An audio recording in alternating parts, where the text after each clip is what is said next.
Maimonides, the Rambam. Moses Maimonides, this is in parentheses, Moses Ben Maimon, known in rabbinical literature as Rambam, from the acronym Rabbi Moses Ben Maimon, from 1135 to 1204. A rabbinic authority, codifier, philosopher, and royal physician.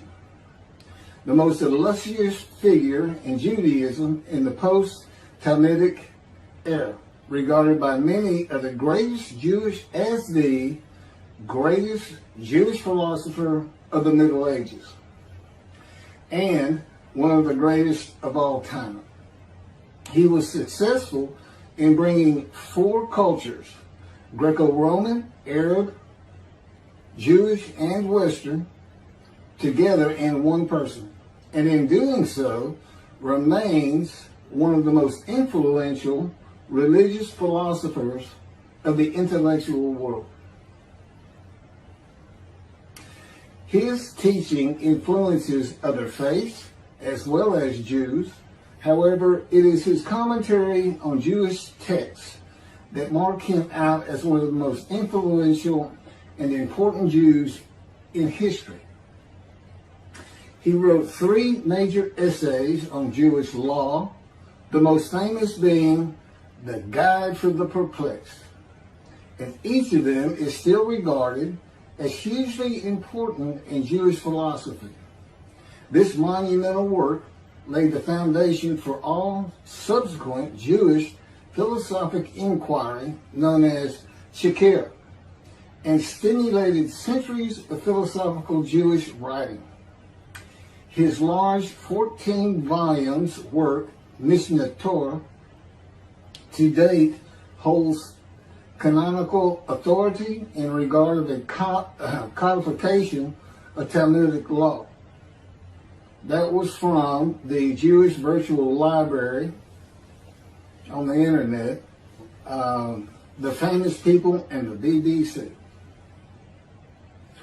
Rambam says in chapter 12, paragraph 2 of the laws concerning King Moshiach, our sages taught there will be no difference between the current age and the era of Moshiach, except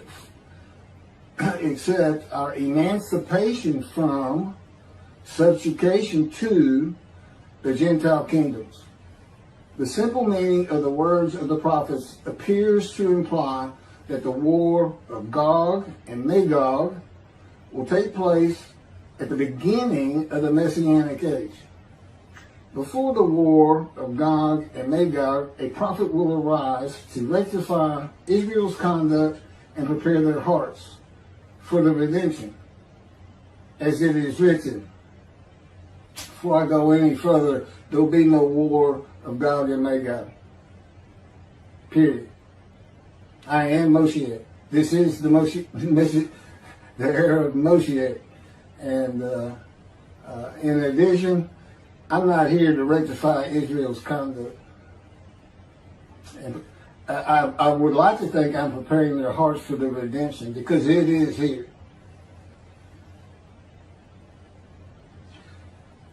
This is from Malachi chapter 3, verse 23.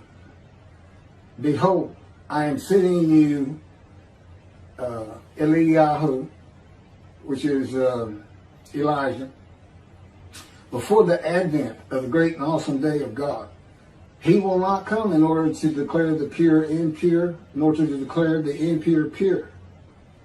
Nor will he come in order to disqualify the lineage of those presumed to be of flawless descent, nor to validate lineage which is presumed to be blemished. And I agree. Rather, he will come in order to establish peace in the world. As the above prophecy continues, Malachi 3, verse 24, he will bring back the hearts of the fathers to the children. And that is incorrect. I don't come here to bring peace or have the world come to peace. or to establish peace in the world. No one can do that. Humanity will never be at peace. It's just not what man is. It's not how things have ever worked. Elijah does not come to establish peace in the world. And again, God dictated this to me. I didn't come up with all this on my own.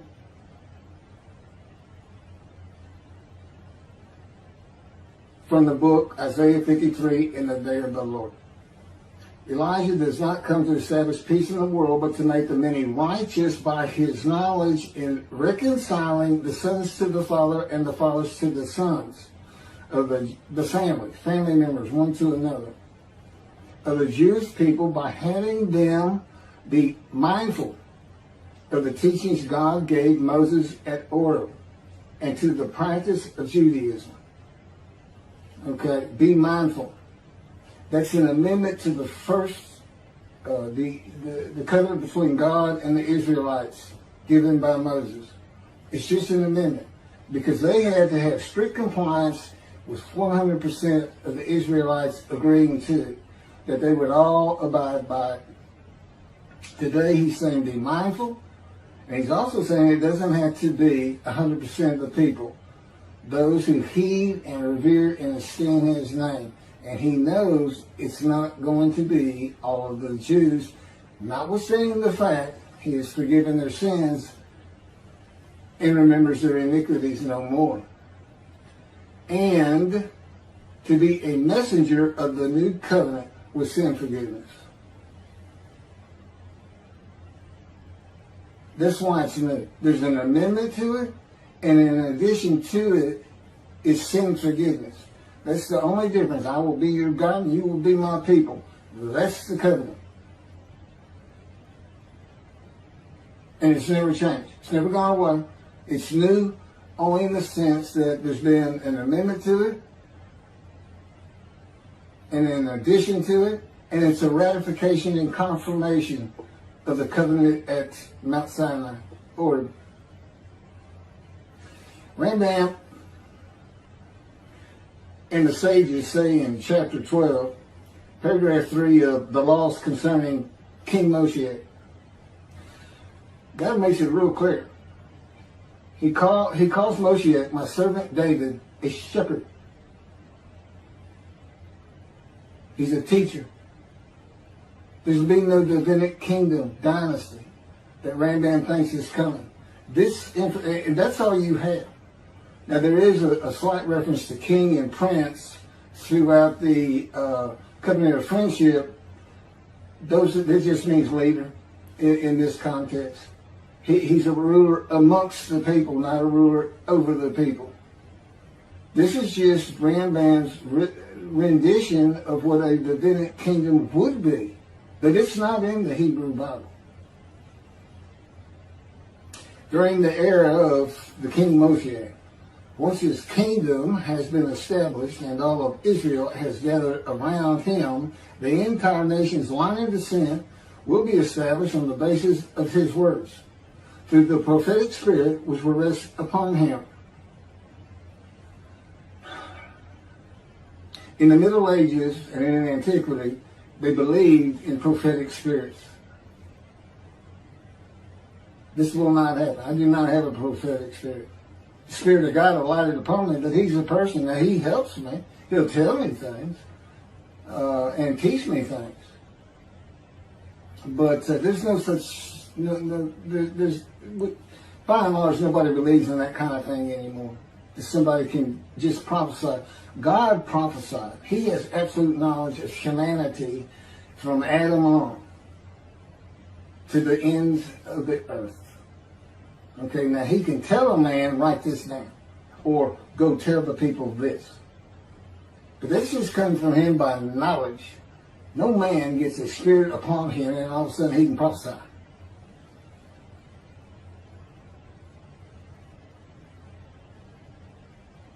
So no, the entire nation's line of descent is not going to be established by anybody, including not myself, and I am Moshiach, or God himself. So that's just not going to happen.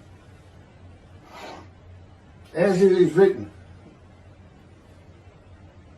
he shall sit as a refiner and purifier. He will purify the lineage of the Levites first, stating that this one is a priest of defined lineage, and this one is a Levite, a defined lineage.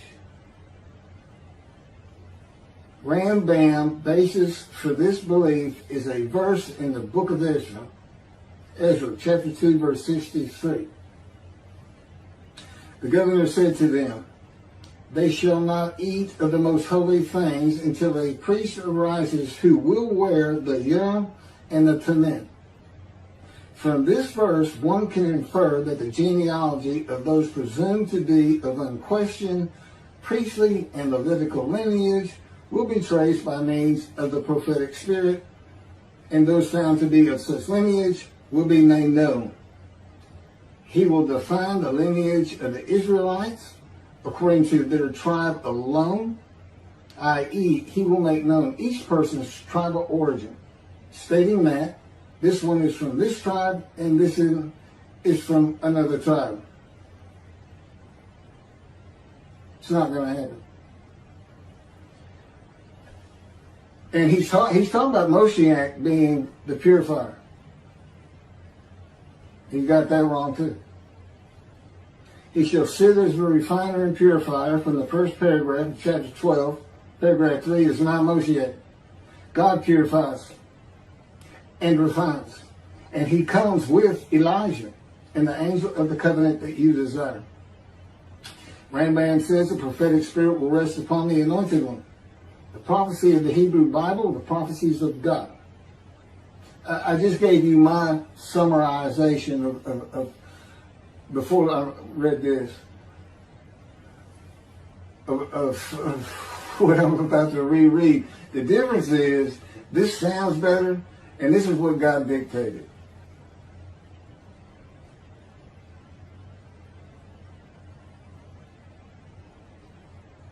The prophecy of the Hebrew Bible, the prophecies of God.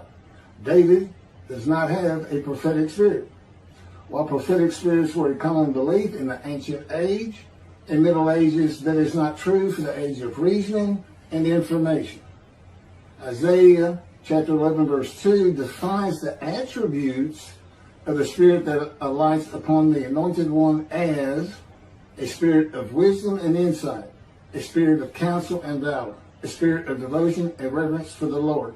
There is nothing regarding a prophetic spirit. And even that, it's just what the Spirit of God lit upon me, and he has all these attributes, and they teach me, and they tell me as I speak to people how to do and how to be. But a spirit didn't just alight upon me in and of itself. And within God's spirit is God himself, his very presence, his mind. You know, it's a hard concept because Judaism's never taught it, but it's in Ezekiel. I don't recall the chapter and verse, but God told Ezekiel, get up upon your feet. Ezekiel says, at that very moment, a spirit entered into me, and I could hear God's words. Couldn't hear God's words until the spirit entered into him. Why? They had to be inside you. They had to be inside you. It's speaking to your mind. God doesn't have a mouth, a tongue. You know, he can, within me, he can make me sense, perceive that this is where his presence is. And that is where the words are coming from. As though to my ear, even though it doesn't really seem like my ear, but it does seem like it's coming from over here, or over here, wherever he wants to do it. Spirit enters into you, and God is in his spirit. And this is Malachi chapter 3, verse 2 through 5. But who can endure the day of his coming? And who can hold out when he appears? For he is like a smelter's fire and like fuller's lye. He shall act like a smelter and purger of silver. And he shall purify the descendants of Levi and refine them like gold and silver. So they shall present offerings in righteousness. Then the offerings of Judah and Jerusalem shall be pleasing to the Lord, as in the days of yore, and in the years of old. But first I will step forward to contend against you, and I will act as a relentless accuser against those who have no fear of me. This is God, and not David or Elijah. It's God. And what does he say? I will act as a relentless accuser. He says when Moshiach is here, his servant David is here, he says, I'm going to have a reckoning and dismiss the shepherds of the flock, the rabbis. I'm going to have a reckoning and not dismiss them, primarily for teaching this Messianic Era. Secondly, for ignoring his prophet. That would be me, shunned, despised, and held of no account. That's how they've been treating me for years now.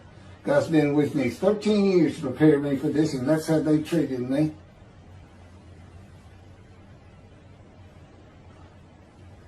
In Hebrew writing, it is common to express the same idea twice.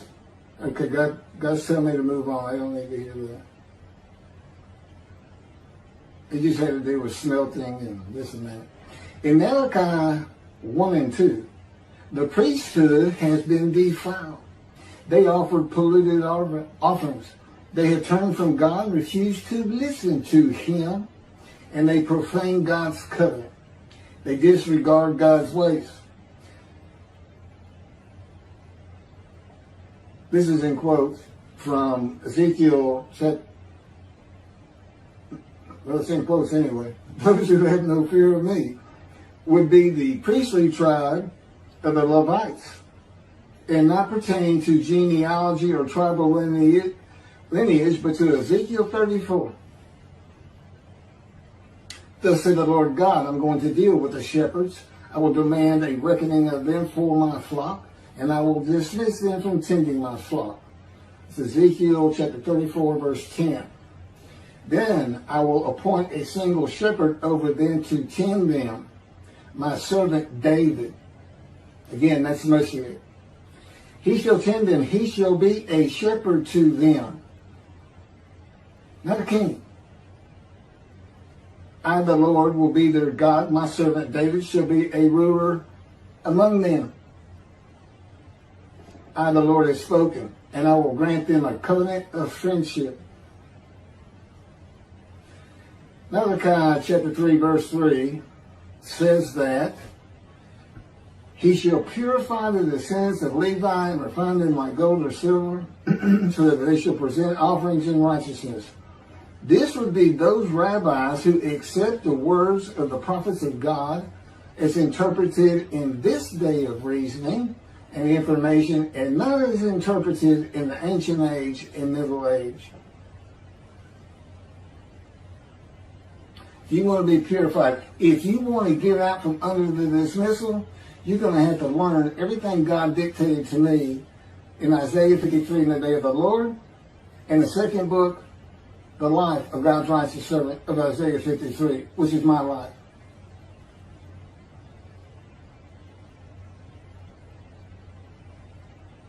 That'll purify you. That'll get you back on the scroll of remembrance so you can see the heaven God is creating. The name Israel still ain't good. The era of redemption, restoration, and exaltation versus the day of the Lord, as found in the book. Rambam and the sages interpreted it as a prophecy that Moshiach, with a prophetic spirit, will determine the lineage of the priests and Levites from a verse in the book of Israel. I've covered this. Anyway, the governor said to them, they shall not eat of the most holy things until a priest arise who will wear the Urim and Thummim. This has nothing to do with genealogy of Levites today, or purification and refining, or a prophetic spirit on Moshiach. This is not a prophecy of a high priest arising.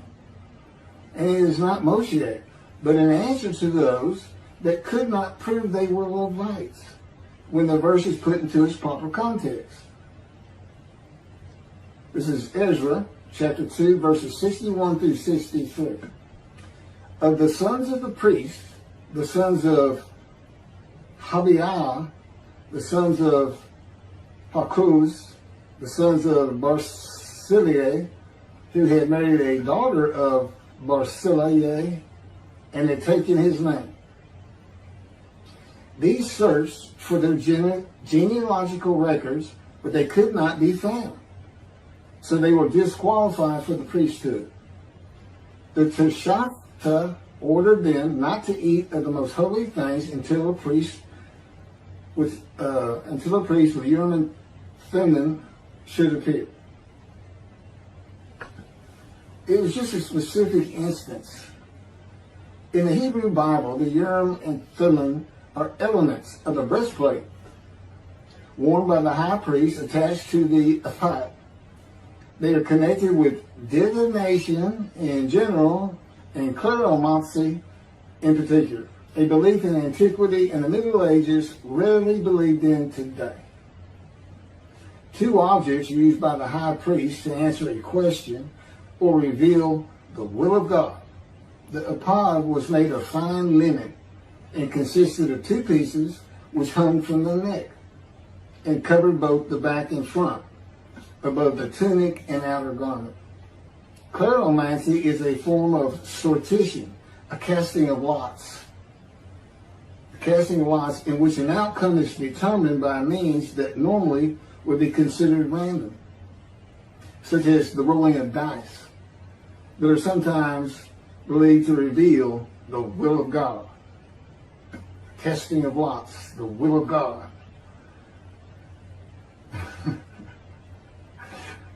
This is not believed in today. Ezra is not a book of the prophets. Teshachta was not a prophet and did not speak the words of God. Few people believe in divination and kleromancy today, matters and things of the Hebrew Bible written for an era gone by. In summation, as great as this man was, and we're talking about the year 1200 or so when he died, born in the 1100s, he was an incredible man. There's no doubt about it. But he didn't have the science, the medicine, the knowledge, the information, the ability to get information that we have today. It's a different time. We just don't believe in some of these things they believed in. You can't just say or say, just say. Now, Rambam also, I can't believe it's not in here. He said Moshiach is going to perfect the world, and the entire world was going to speak Hebrew. Okay? And he gets that from Zephaniah chapter 9, verse 10. God says, and I think most people have heard this phrase, they shall be a people of a pure speech. He takes that to be the people of the world. Well, the only problem is that, read verse 9. In verse 9, God talks about his anger against the world and how he was actually terminated with fire. He's not talking about them. He's just talking about his people. The peoples are the Jewish people. And guess what? Today they are a people of pure speech in Israel. See, the only time an ancient language has been revived in the modern times, and that's Hebrew. That's their official language, along with Arabic in Israel. So it was a true prophecy of God. They should be a people of pure speech, but he's only talking about the Jewish people. When he says the peoples, he's talking about his people. If he's talking about the people of the world, you know what he's going to say? The people of the world. His people. The Jews.